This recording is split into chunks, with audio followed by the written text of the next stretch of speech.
本日はご多忙の中お集まりいただきまして誠にありがとうございます。国連アジア極東犯罪防止研修所教官の広瀬と申します。本日の司会を務めさせていただきます。今回の特別講演は、UNAPEI 国連アジア極東犯罪防止研修所と ICD、法務総合研究所国際協力部とが共同開催しております。日本、ネパール刑事司法制度比較的共同研究プログラムの一環として実施されるものです。今回の特別講演につきましては、ネパールからの参加者も、いらしておりますので、以後、英語での進行とさせていただきます。お聞き苦しいところもあろうかと存じますが、どうかご勘弁いただければと存じます。日本語の同時通訳を、お手元のレシーバーの、チャンネル1にて、提供させていただいております。どうかご利用いただければと思いま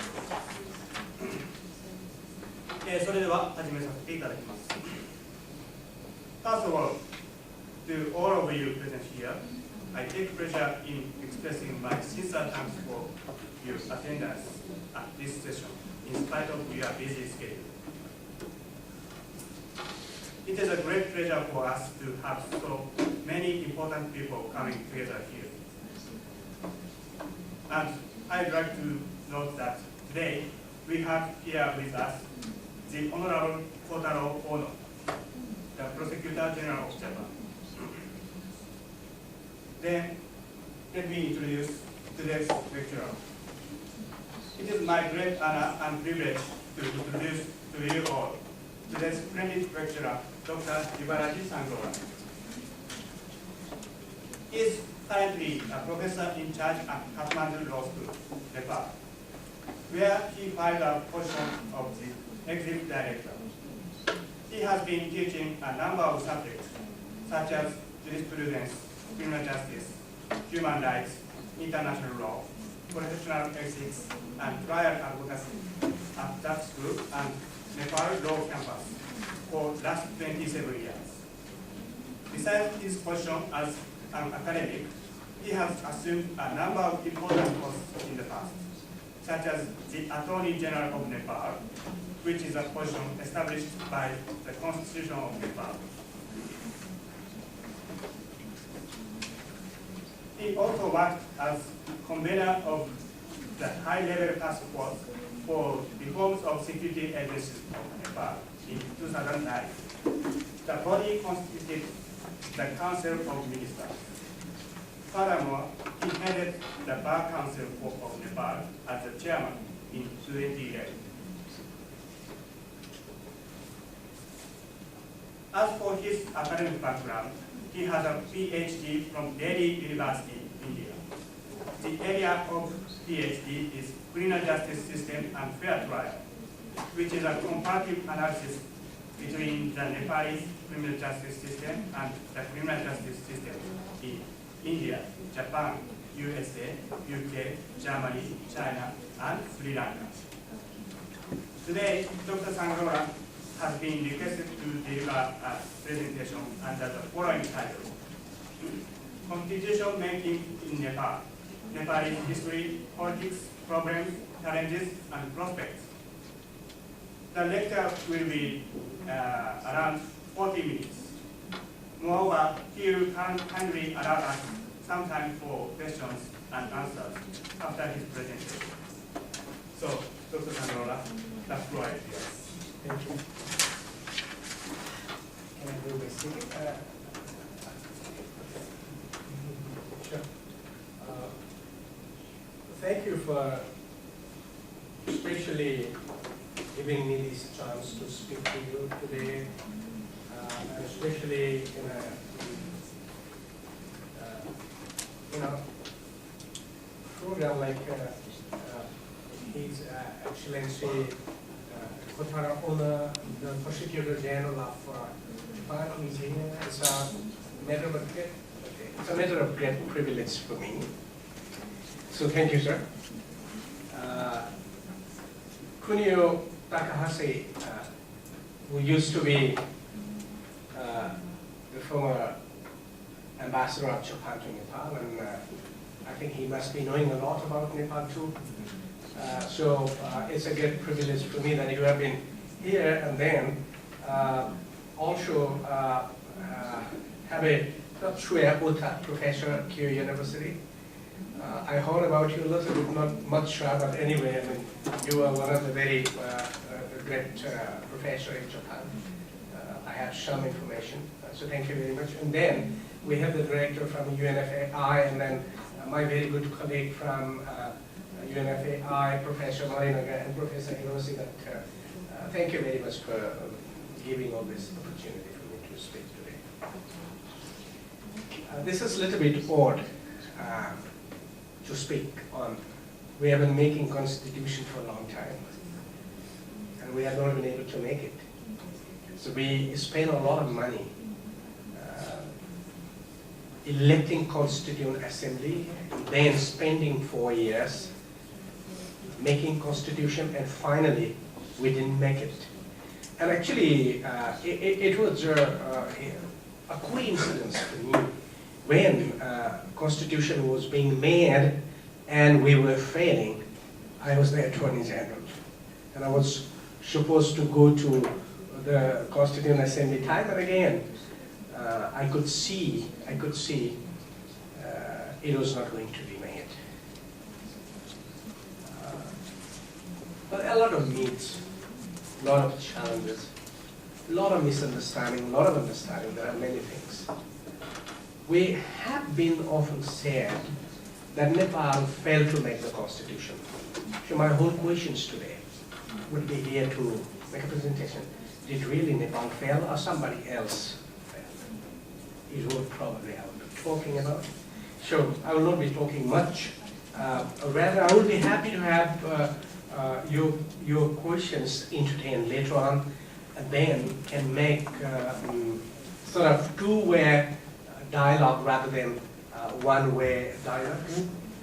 I will go very quickly on some of my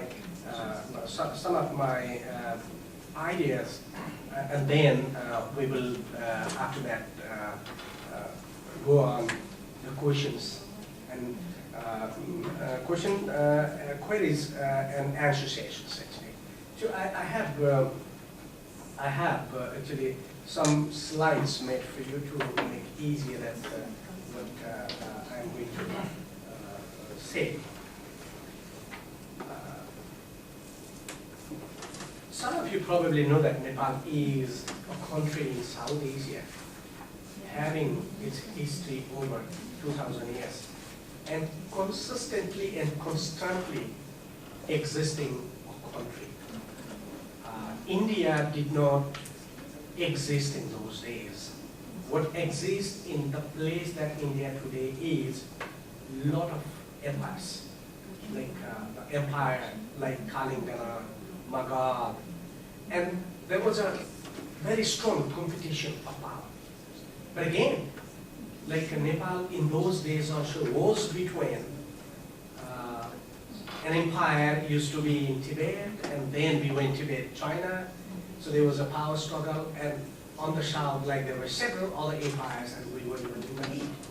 So we were, even those days, and not.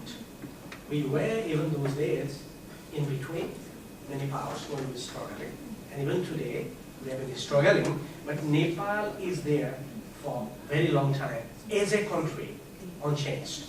This is one very unique history that we have. Why I'm talking this strength and weakness of history reflects your present.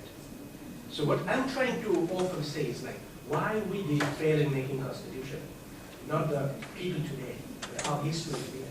And probably we fail to critically see the history, how we have been living in that the last 2,000 years. If we fail to balance north and south, we fail.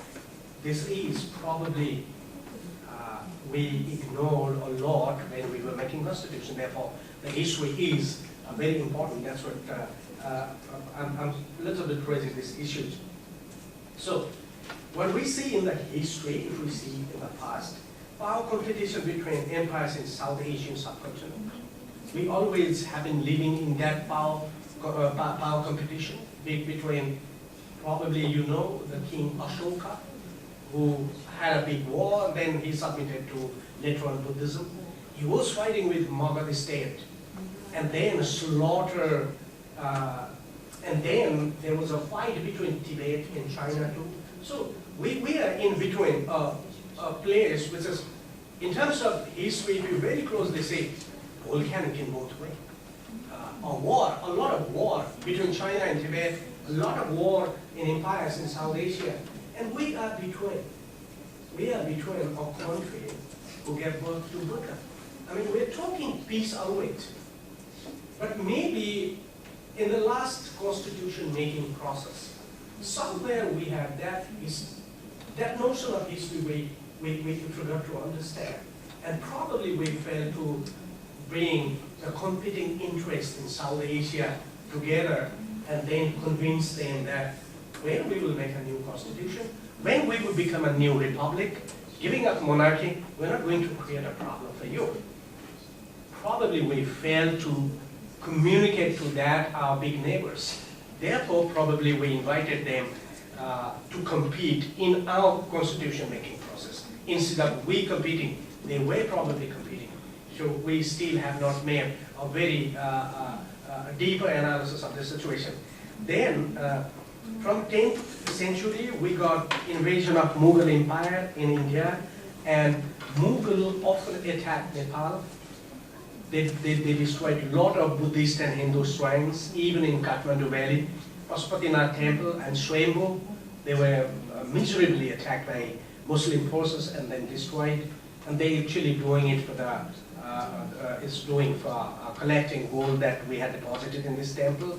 So we had a very turbulent past. Disintegration of Nepal started from 10th century onwards. Before 10th century, we had a very powerful empire too, and we were competing with Mughal, we were competing with Tibet, we were competing with Kalingana and many other empires in India. But after 10th century, we started fading. We started disintegrating. So there were countless of small kingdoms created. And why that is still not very much understood. But by the 17th century, then British came as colony in India in the name of the British East India Company. And the scenario of politics in South Asia changed. So it was a remarkable epoch. See, what I often see is like, if Napoleon was not defeated in 1814 by Britain, the landscape of Asia would have been different today. Probably British colony could not be so strong in South Asia, and probably Nepal would not have been having war with Britain, terrible war, and we would not been having had the Sangroula Treaty of 1816, by which we lost 2/3 part of our territory, and actually brought a big inertia, humiliation, frustration, and our history was reset. And one very important thing, which always is a big issue, but we never talk about that, is the rise of Gurkha Brigade. Or practice of Nepalese being engaged by the British Army, and they were being used in all kind of wars later on. And when you were picking up all the good brain, good body people in a small population, and you were recruiting all the good youth who had sound mind and sound body, then who would work for your country? So if you see this history, Nepalese, many historians have failed to see this, why Nepal did not develop. you did not have people to develop your country, how it develops? Because all good brains and all good body were taken by somebody else to fight for something. So this is very interesting. And I often talk this issue because in 1995, when I knew that there was a bunch of Gurkhas retired from British Army, were getting just 24 pounds of pension every month compared to 450 pounds for the retired British Gurkha in British Army in the same regiment they were working. I raised these issues. I fought for 8 years. I even went to UK. And then I brought a case in the UK. I am the one who spoke in the House of Commons. And then now they're getting this salary, the compensation shame. So that's the issue. This is very interesting. I read these issues. I will come later on. What is the significance of this British issue, British Brigade, Gurkha Brigade issue in constitution making? I will bring this reference to you. Then one very important issue that I would like to refer to you at this point is like in post-World War, we used 250,000 youths. When there was a letter written by the British Prime Minister to Nepal, could we give more people? Then our Prime Minister answered that there is no single eligible person left, so there is no question that we give more people to you. That means we had 6.8 million population that time. So if you reduce 50% female, then we have 3 million population. And if you reduce the children and the people over the 40, then probably we had 1 million population of youth. And if you reduce those who are above 30, then we became about 450,000 youths. Out of that, 250 were used in war. So you can imagine how big youth force that we exhausted. And when in Second World War, it was 450,000 people were used in war. 35% casualty rate of the British Army, that means 35% died. Only 15 to 20% came back. Most of them disappeared, or they didn't come back to Nepal. So when everybody was constructing their country, Japan after Second World War constructed their country, its country, and became a rich country, very powerful, very developed country. Germany did the same. So in every part of the world, after Second World War, everybody was making country, but Nepal could not. Not because Nepali did not have brain, not because Nepal did not have mind, not because Nepal did not have resource, not because Nepali were bad people, not because Nepalese were not hardworking people. We're the most hardworking people. I have no hesitation to say. But then we didn't have the population to work because we exhausted all youths in war for British, getting nothing.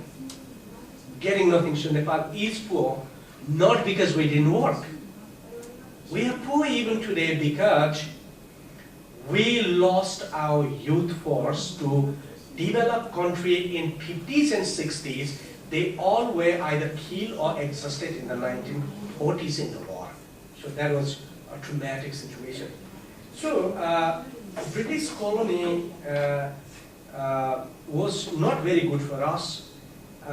We lost our territory, and then when Britain had a resident office, the ambassador after 1816, so he got directly involved in our politics. So people were divided. 2 prime ministers were killed, 3 prime ministers were killed, lot of incidents of massacres, the court massacres, killing one group, another group. So I don't have all this history here, but there was a very divided politics, and even the prime ministers like Bhimsen Thapa was a very nice guy. He was murdered, he was killed in the jail, and then another, and then another. Then there was a rise of Rama family system. which was a very good ally to British colony. Therefore, there was a peace in Nepal for 100 years. But what we did not have was democracy, we did not have liberty, we did not have education, we did not have actually the industry, anything.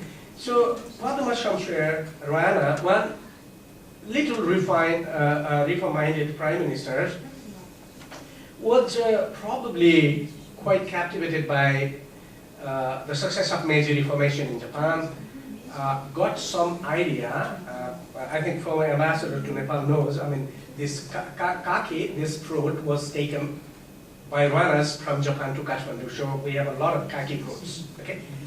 So he wrote a letter to the British Viceroy in Delhi that we want to have a reform like in Japan. It's exactly written word. It's a letter, the history that I read. We want to make a reform like in Japan. We want to modernize agriculture. We want to give some political power to the people, and we want to write a constitution like most European countries. Can you please give us two good lawyers to do this? So he wrote a letter to British Viceroy in Delhi. What was his answer?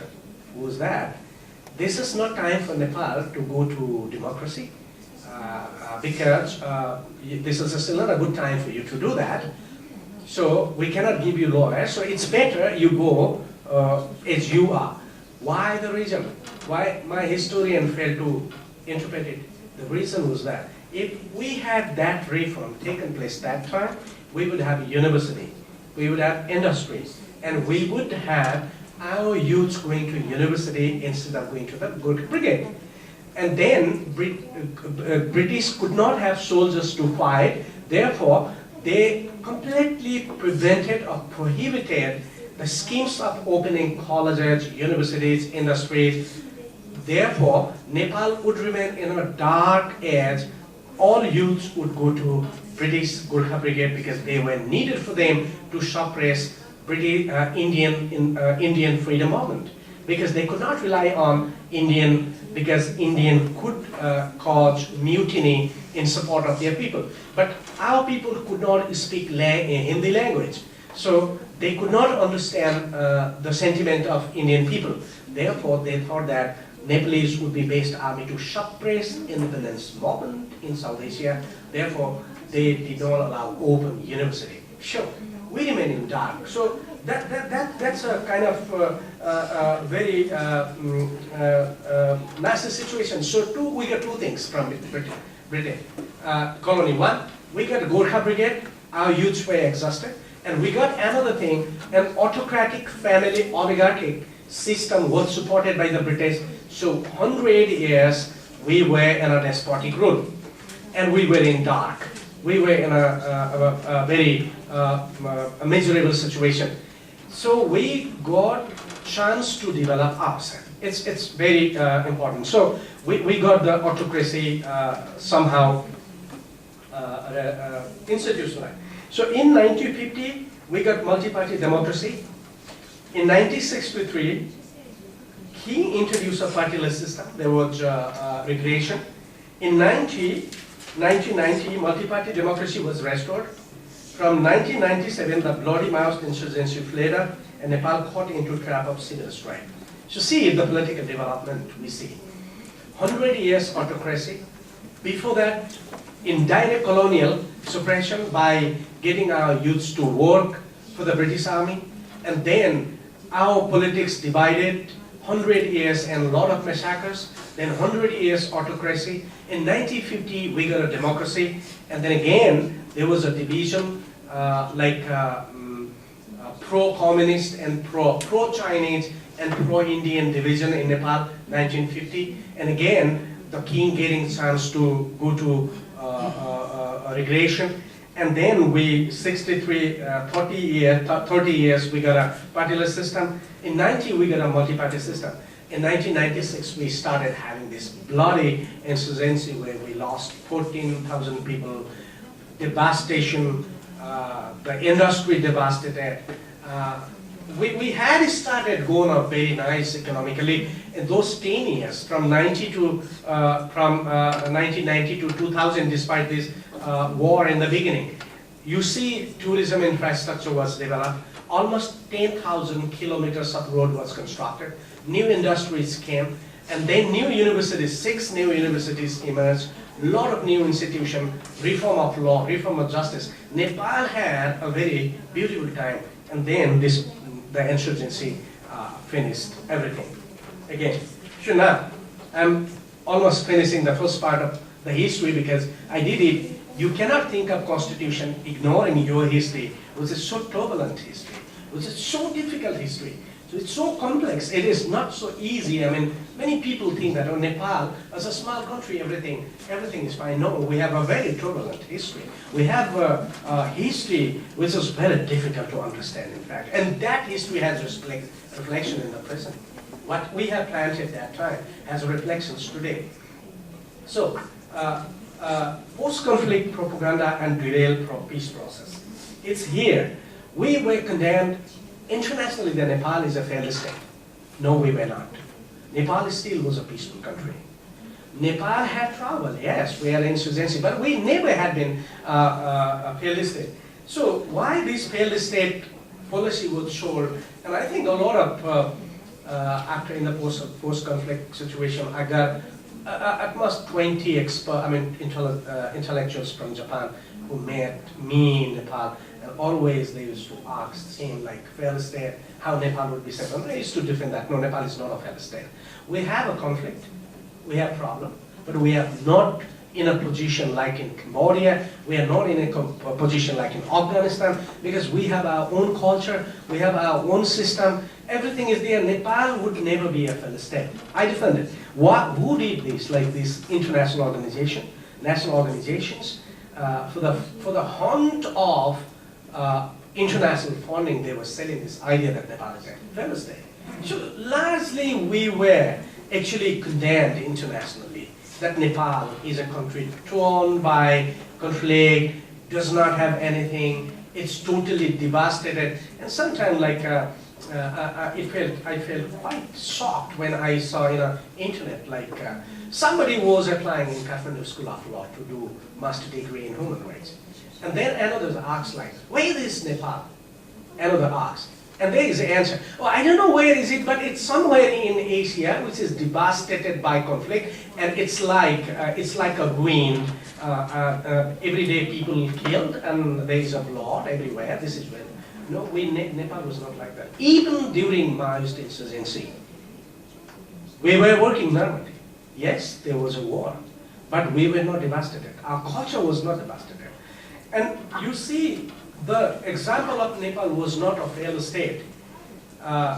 Peace process and constitution making based on negotiation between democratic political parties and insurgents. We were never negotiated by order. Our political parties negotiated with CP and Maoist. So our peace was not brokered by somebody else. It is we ourselves did it. We came back to the peace, not by others. There was no interventions like in Sri Lanka. Norwegians were working for many years. They failed. But we did by ourselves. And then Comprehensive Peace Accord 2006.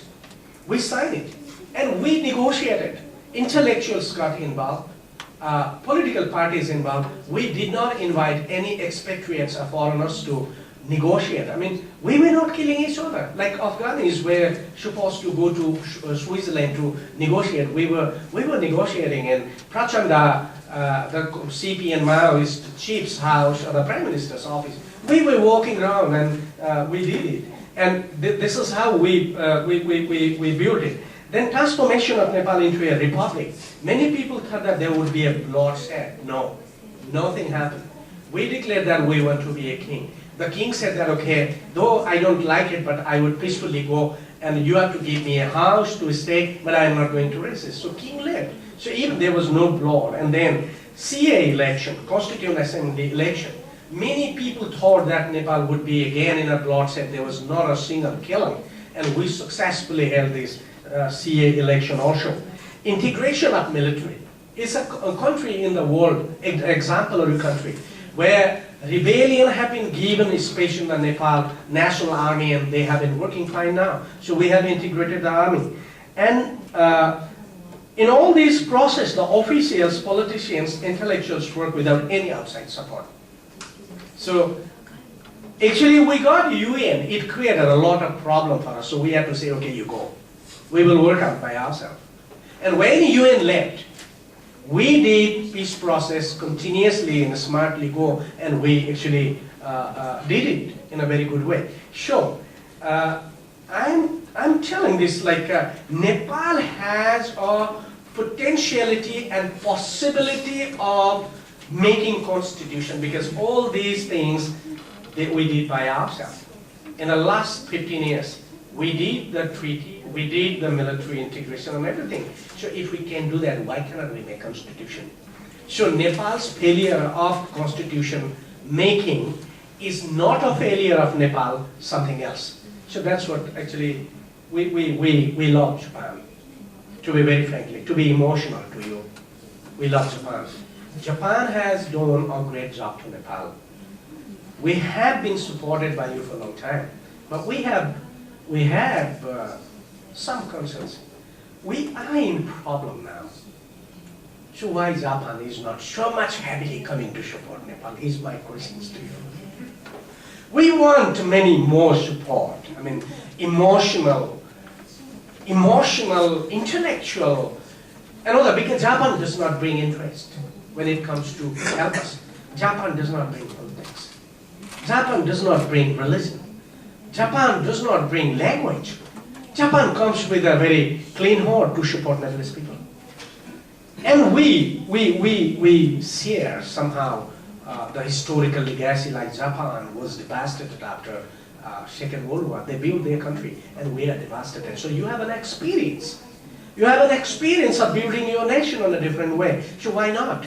So this is what. So I'm talking from my heart today, please. Don't take it otherwise. But in the last some years, we needed more support from Japan intellectually. I think former ambassador agrees to me. More support. I'm not talking about money. Your strength, your brain. Your brain is important. I mean, Nepal has a lot of money. Many people think that Nepal is poor. No, Nepal is not a poor country. We have a lot of money, actually. What we have is like we have no skills of mobilizing money. So that's very important. So now problems. There are some problems in making constitution. Still, one question frequently asked by all and any part of the world is that why Nepal failed to make constitution? I generally say the answer is simple. The transition of nation from one stage to another stage is not easy as we turn the leaf of the notebook like this. It's difficult.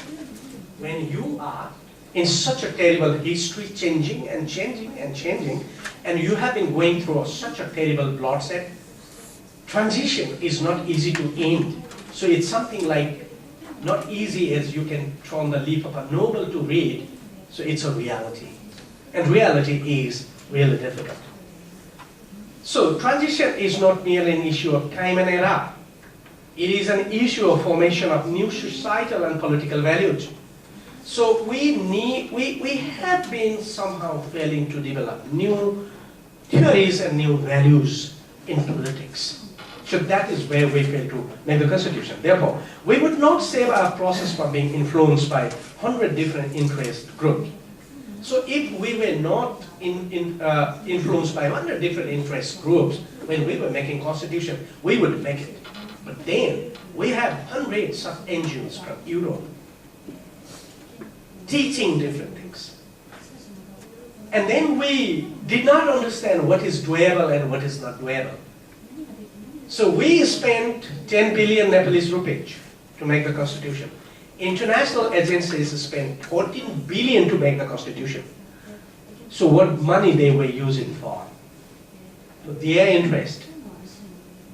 So we were made confused actually, what is right and wrong, we didn't know. We thought that, okay, somebody came from Switzerland and said that, okay, Swiss model is very good. We thought, okay, might be. Then somebody came and said that, okay, no, England does not have a federalism, it's better not to go for the federalism. Unitary system is good. Then we thought, yes, that's also good. Japan does not have a federal system. But Japan has 3 islands. So why not like Japan? Then we confuse. German came, like we have our different federal structure. US came and said that, okay, our states have quite powerful, center is not powerful. Then India, then which model? So our people started talking about Indian model and Swiss model. Nobody talked about Nepalese model. So this is where we failed. Sure. We became confused by rhetorics of experts who travel and suggest not based on what true and false, but based on remuneration. So a lot of experts came from United States, UK, Germany, Switzerland.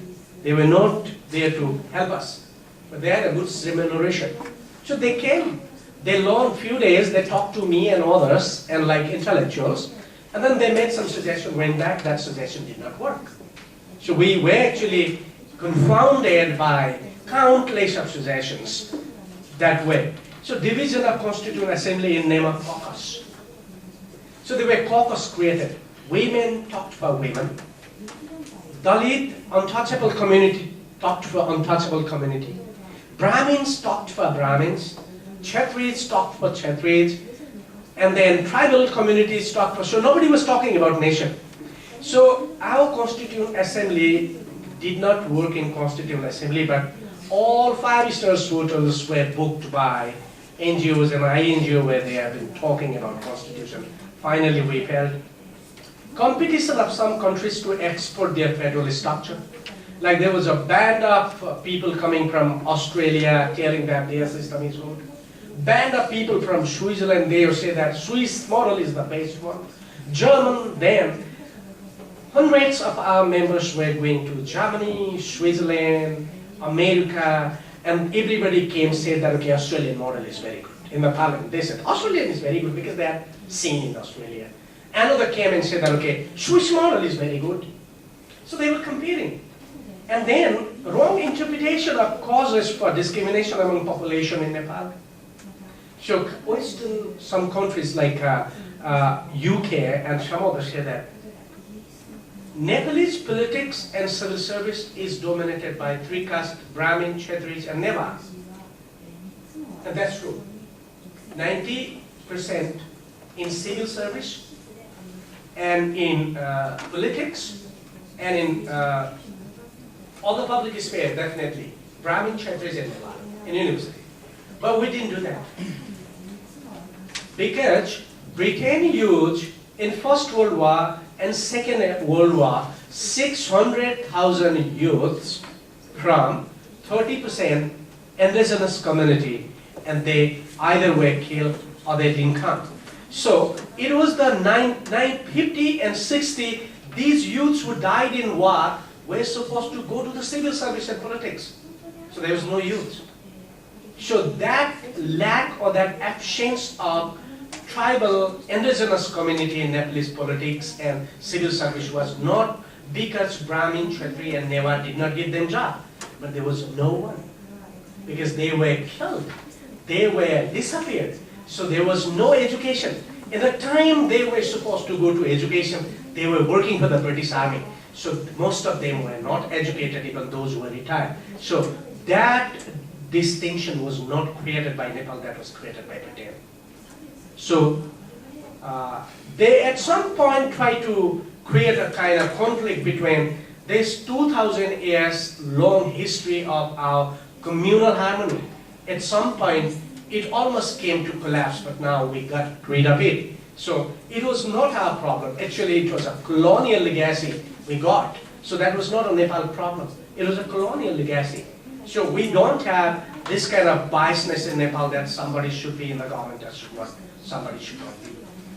Negative influence and lobbying in constitution making process. So there were a lot of negative lobbying was there in the Constituent Assembly, like federal structure should be ethnic, like there should be many ethnic-based group, like there are many ethnic groups in Nepal, at least 10, 12 bigger population ethnic, they should be given the federal provinces and they should be able to rule, and if they want, they should separate from Nepal. was a kind of lobbying so strongly, and we could not spare, we could not go for that. We could not make a very weak nation in the name of federalism. So, where is the constitution making process now? And will Nepal have a constitution in time? I think it is now in the changed context after new election of the Constituent Assembly, genuinely believed by all that the constitution making process will come to an end without many hassles. That's what I believe and many people believe. Constitution will be made. Why? However, this statement must not be interpreted to mean that there are no problems at all. It doesn't mean that there are no problems. Some challenges and problems still loom large, and they require constant and closer look and consideration in order for carrying the task of constitution making smoothly on time. Some of the challenges and problems can be outlined as follows. Nepal's strategic position and competing interests of nation. Nepal is between China and India. So, China and India want to frame Nepal federal structure to suit their security. So India wants type of structure and China wants another structure. So it is not our problem. Actually, this is Chinese ambassador and then Indian ambassador making politics in it. If we have not been able to address this problem, and if we have not been able to say to China and India that you have nothing to do with our politics, we remain good friends to you, we remain neutral, we will not be leaning to anyone, we will be very good friends, both of you, but please do not interfere in our politics, in our system. For that, we need many more international friends to say that Nepal should be able to decide its political future by itself. So I think we will get many more Japanese friends to support us, to make this voice stronger. That what kind of federal structure? That's what we have to decide, not China and India. So this is one. And that is why in the past we could not, because they were trying to make some kind of game. India want, for example, one long province in the south, and China did not want that. China did not want small provinces in the north. China wanted south to north provinces. India did not want south to north, so a lot of voices. And our intellectuals were running behind them. So, but China and India both now understand that they failed. Their strategy was wrong. So they lost a lot of Nepalese support, both of them. So Nepal today is less Chinese, less Indian. Nepal today is more Nepalese. So we are neither leaning to Nepal and China and India now. We rather talk Nepal. But in the past we were too much divided either to support of India to China. But now that both China and India are losing their friends who they are in the past. So this is, I think, one good education for us. But this is still a problem. So I have discussed this a little bit more in page 8. So please, you can read that in my article. Market politics and competing interests are bigger neighbors. So more than politics, today we have the economic interests of these two countries. So they both of them want to make Nepal an exclusive market.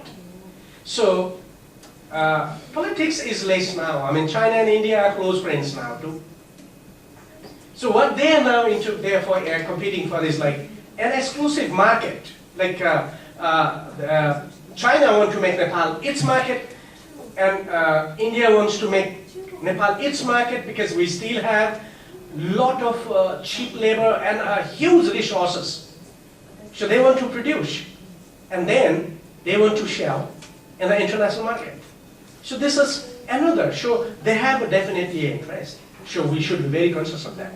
Western developed countries, China, India concerns. Western countries have concerns, both to China and India. They're becoming a power. And they have big economic power too. So they have many small and bigger issues, from religion to Tibet, North India interests, countless of issues, human rights issues, these issues are there. So Nepal is a very safe place for West to stay in Nepal and watch. So they definitely want Nepal have a liberal democracy. Nepal has more easier for Western countries to work for. So also they have interest. So they also have some interest. And then ethnicity and migration. We have different ethnic groups, 59 different ethnic groups. So we have identity. But the question is like nobody is in their original place now. They have migrated so much from north, south, west to east. So everybody talks ethnic province, but nobody is there in their place. So what kind of ethnic issue? So migration and ethnicity is a serious issue that we have not been able to clearly show where is the ethnic density and where people have been migrated from this place to other place now. So this study is not very complete. And controversies about forms of government. Some people want presidential one, other want parliamentary. So we have three parties. Nepali Congress Orthodox Democrat, they want parliamentary system. CPN, UCP and Maoist, they were the representative of the conflict. They want presidential system. Then we have a liberal communist party, more we can say socialist democratic party, that CPN UNL. It wants prime minister to be elected. So they want to win. They want to win. So where is the problem here is like not the party. Definitely political parties have ideology. But our intellectuals have been failing. Our intellectuals have been failing to raise the issues and make compromise between them. So this is also issue. But these issues are not formidable issues. I mean, they're not issues that cannot be addressed. These issues are not issues that they will outlive Nepal. What we believe is like, these are pertinent problems, true problem, real problem, but we can address them. Therefore, what we are saying is like, but we are optimistic and hoping now. Why? One, the following positive traits of Nepalese politics can be cited as good grounds for successful completion of constitution making in process. One, Nepalese political parties have developed culture of negotiating in informal setting.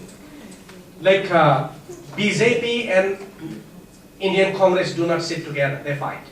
In Bangladesh, no political parties even meet. But in Nepal, all these political parties, they fight in the Constituent Assembly the whole day, evening they are together. They have a social interactions. So that's one of the reasons Nepalese political parties have been able to address very many critical issues. They have informal relation. So this is how. So there is a possibility of strong negotiation between them. It's one good thing.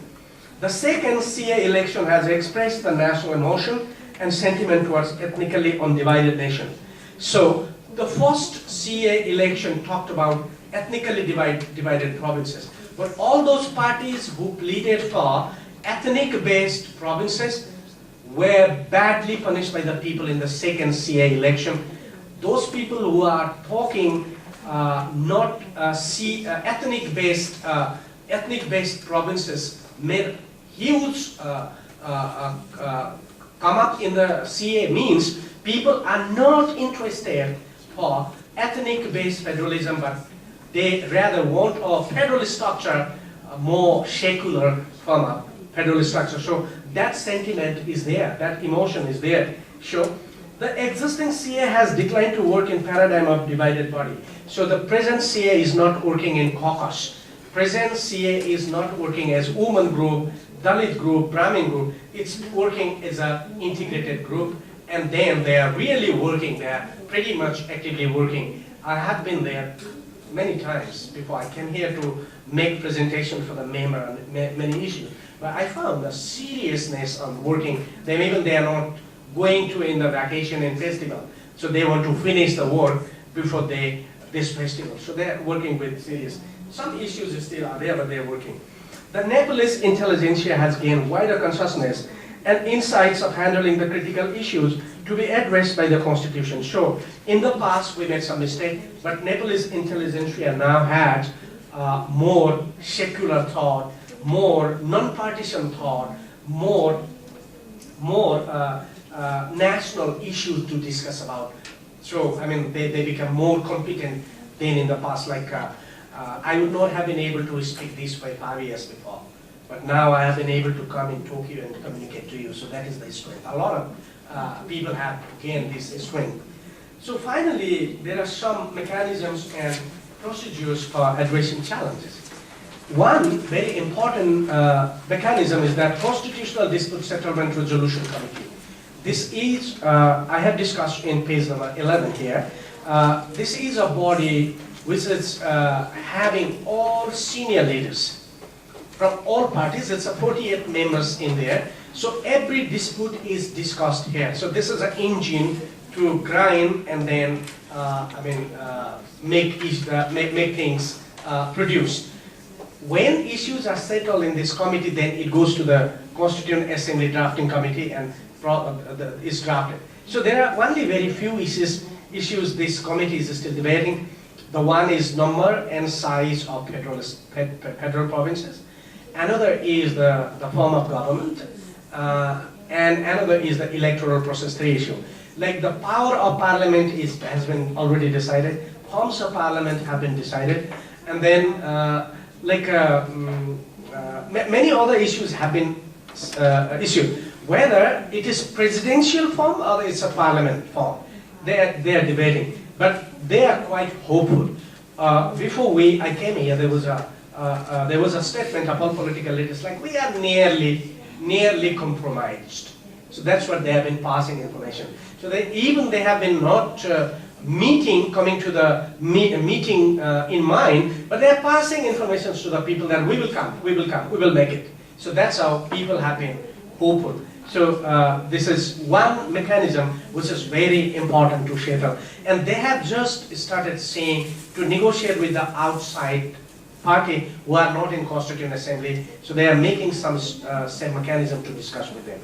The Committee on Archives is another very important committee which selected all those issues settled by the previous CA and brought it and confirmed that there is an agreement and sent it to the drafting committee. So this committee is also very important committee and has very senior leaders. Drafting of agreed issues is completed. So all those agreed issues, the drafting committee has finished it. So there's a funny joke few days before I came. We have no work now because we finished our work. And they were saying that we finished before the schedule. That means they're pretty smartly working. So members are working in a busy schedule. Every member is working seriously. The dialogue on controversial issues has started. So now there is an informal committee to meet, and then on these issues of controversy, there is a serious debate is going on among the political leaders. The commitment to bring constitution by agreement is reiterated.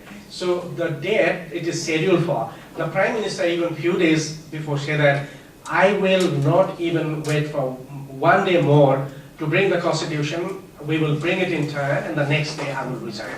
That's what he said, means there is a commitment. So native expert services eminently used now. The political leaders now experience that. Last time when so many expatriates professionals, Germany, Switzerland, coming and telling them and creating a confusion. So now most leaders have been using the native experts. So they have been negotiating, they have been talking with the native experts who understand the context of the situation. So that is also positive thing. So funding for constitution making for organization is not accepted. So it's a commitment of the government that we will use only the Nepalese money for making the constitution. So we will not be receiving any fund from any donor agencies or anybody, because with it many organizations came and they started fighting for their own agenda. So this is also very good. So these are the things, therefore, I think we will be able to make the constitution even a little bit later, but we will make the constitution. So I'm quite hopeful. I'm very positive that Nepal will get a constitution, if not in 6 months, maybe 1 year, but one day, in 1 year, we will get a constitution. Sure. Most issues have been, that I have been discussed, like the Attorney General issue have been finalized almost. So we have a Prosecutor General and Attorney General, 2 positions now. We have a little debate with regard to judiciary. Should we have a constitutional court permanent or not? Everybody agrees to the constitutional court, but it is for permanent or just for 10 years. There is a little bit debate, and I think that would be sorted out too. All fundamental rights that we need to insert it in the Constitution have been finalized. Directive principles, they have been finalized. All these commissions that we are going to establish by the Constitution, they are finalized. Our financial procedures in the Parliament is finalized.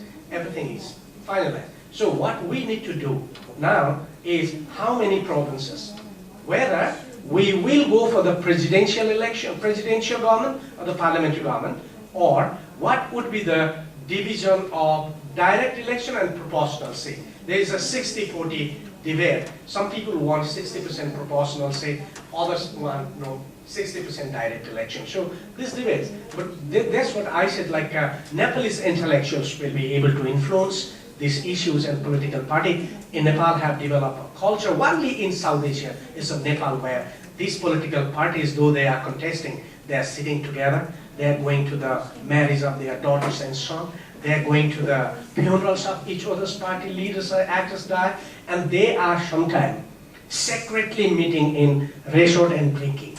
So that is good thing. That's a good thing for the ratio of Nepalese politics.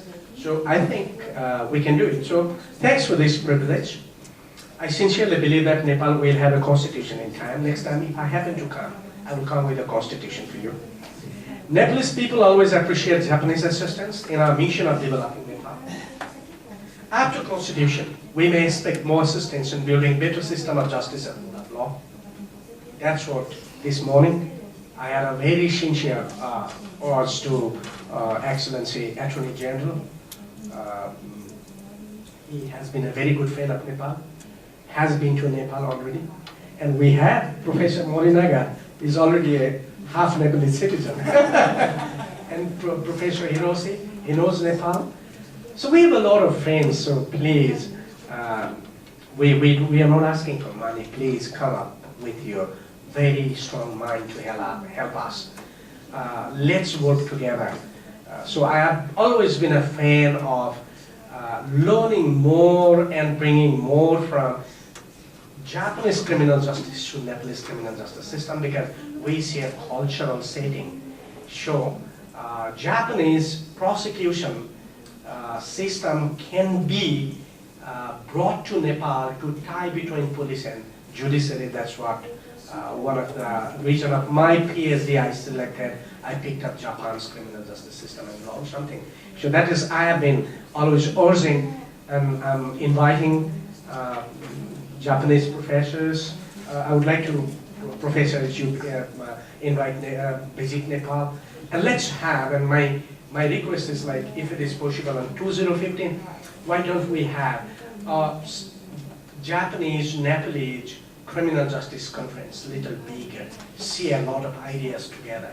So you can tell a lot of things, how you improve your system, and we can follow.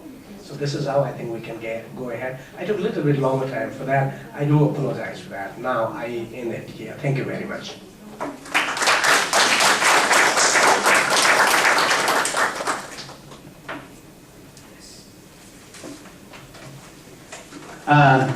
Thank you very much, Dr. Sangroula, for your very fascinating and insightful lecture. So I'd like to take 15 minutes.